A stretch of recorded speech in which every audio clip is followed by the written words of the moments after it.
Hi, പണം എന്നത് എന്താണ്? അണ്ടർസ്റ്റാൻഡിങ് മണി എനർജി. പണം എന്നത് വെറും നോട്ടുകെട്ടുകളല്ല, പിന്നെയോ it is N energy flow. ഇത് നാം തിരിച്ചറിയണം.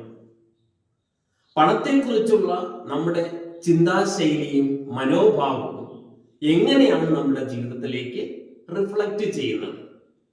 അതേപോലെ തന്നെ പണം കുറവാണ് എന്ന ചിന്ത എങ്ങനെയാണ് എന്നിൽ കുറവും കൂടുതലും ആയി മാറുന്നത്?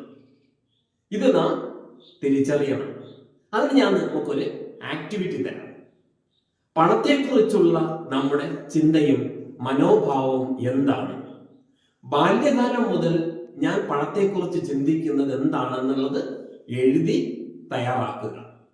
അതിനുശേഷം ഞാൻ തൊട്ടു മുൻപ് ചെയ്ത മണി ബ്ലോക്കുകൾ എന്താണ് എന്നുള്ള വീഡിയോ വളരെ സസൂക്ഷ്മം കേട്ട് മനസ്സിലാക്കുക.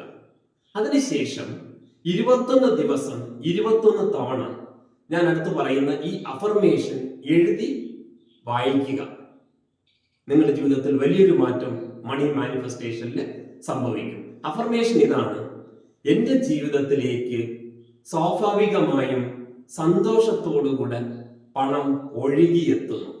ഇത് 21 തവണ നിങ്ങൾ എഴുതി പ്രാക്ടീസ് ചെയ്യുക. നിങ്ങളുടെ ജീവിതത്തിലേക്ക് സാമ്പത്തികമായ വളരെ വലിയ മെച്ചം ഉണ്ടാകുന്നതായിട്ട് കാണാം. നിങ്ങളുടെ പണത്തെക്കുറിച്ചുള്ള മനോഭാവം കമന്റ് ബോക്സിൽ കമന്റ് ചെയ്യാൻ മറക്കരുത്. Okay, thank you.